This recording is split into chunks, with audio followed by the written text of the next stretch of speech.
Toshkent shahrining Chilonzor tumanidagi do'konlardan birida o'g'irlik jinoyati sodir etildi. 2 nafar shaxs soat tungi 2:30 da smartfonlar sotiladigan do'kon oynasini sindirib, ichkariga kiradi. Olingan kuzatuv kameralaridan ham ko'rishingiz mumkin. 2 nafar noma'lum shaxs tunda mana shu do'konning oynasini tosh bilan sindirib ichkariga kiradilar. Ularni niqobda bo'lishgan va bu yerdagi telefon apparatlarini hamda boshqa aksessuarlarni hammasini o'g'irlab chiqib ketadilar. Ammo buzoqning yugurgani somonxonagacha deganlardek, ularning bu ishi uzoqqa cho'zilmadi. Ular ichki ishlar organlari xodimlari tomonidan tezda qo'lga olindilar. Ertalab do'kon egasi ishga kelganida eshiklar ochiq, oynalar sindirilgan, smartfonlar o'g'irlab ketilgan edi. U shu zahoti 102 raqamiga qo'ng'iroq qilib, o'g'irlik haqida xabar beradi. Ertalab soat 10:00, ya'ni do'konni ochish maqsadida kelganimda, do'konni bir yoq eshigi, mana orqamdagi eshik sinib yerda yotgan holatini kuzatdim. Do'kon kirganimda umumiy hisobda 41 ta iPhone Apple rusumli telefon va qo'shimcha telefon mahsulotlari yo'qolganini guvohi bo'ldim. Umumiy summada 330 milliondan oshiqroq zarar yetkazilganini guvohi bo'ldim.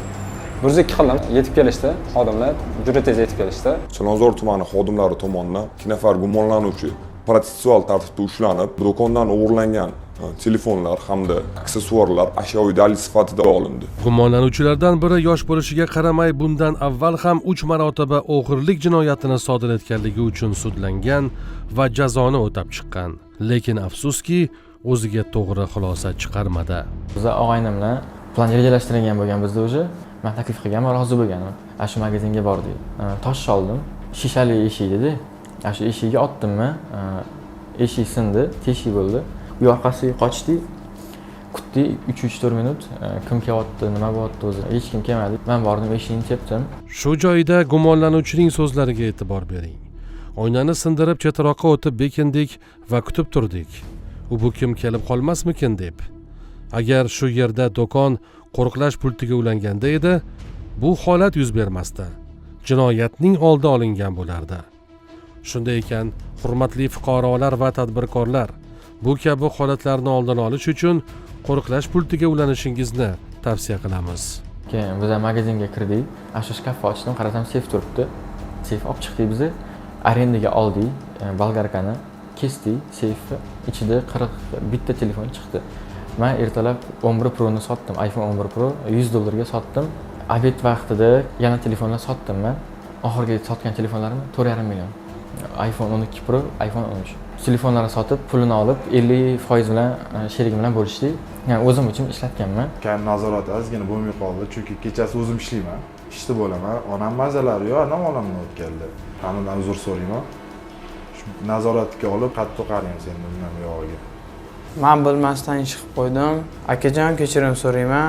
Tadbirkordan, xalqimizdan kechirim so'rayman. Yuzni yerga qaratib qo'yganimga boshqa bunaqa qaytarilmaydi. Qilgan ishimdan pushaymonman. Tadbirkorlardan, sherigimdan tortgan uchun, bu ishga tortgan uchun men kechirim so'rayman. Xalqimdan ham kechirim so'rayman. Qilgan ishimdan men pushaymonman. Hech kimga maslahat bermayman unaqa ish qilinglar deb. Bu yomon narsa. Meni oqibatimni qaytarmaydi.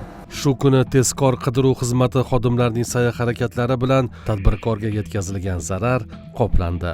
Meni hamma yo'qotgan mahsulotlarimni qayta tiklab berishdi. Bunaqa katta summali narsani juda tez holatda topib kelish uchun, olib kelish uchun, shuning uchun Ichki ishlar vazirligi, ichki ishlar xodimlariga juda minnatdorman. Ish jarayoniga to'liq kirishib, hal qilib berishdi. Katta rahmat aytib qolamiz. Har bittaligini hissaligi katta bo'lishlari. Mazkur holat yuzasidan O'zbekiston Respublikasi Jinoyat kodeksining 169-moddasi 4-qismi A bandi bilan jinoyatchi qo'zg'atilgan. Hozirgi kunda Turdiqulovga nisbatan qamoqqa olish tarzidagi ehtiyot chorasi qo'llanilgan. Ikkinchi sherigi voyaga yetmaganligini inobatga olgan holda shaxsiy kafillik ehtiyot chorasi qo'llanilib, hozirgi kunda dastlabki tergov harakatlari amalga oshirilmoqda. Hurmatli ota-onalar, farzandingiz qayerda yurgani va kimlar bilan do'stlashayotgani haqida bilib turing. Uning hayot tarzi, atrofidagilar haqida qiziqing. Harakatida biror o'zgarish sezdingizmi, bunga befarq bo'lmang. Aks holda farzandingiz mana shu kabi jinoyatga qo'l urib qo'yishi mumkin. Zero farzand nozik nihol. Uni qayerga bursa, o'sha yerga qarab o'sadi. Unutmang, farzandingiz tarbiyasi uchun siz mas'ulsiz.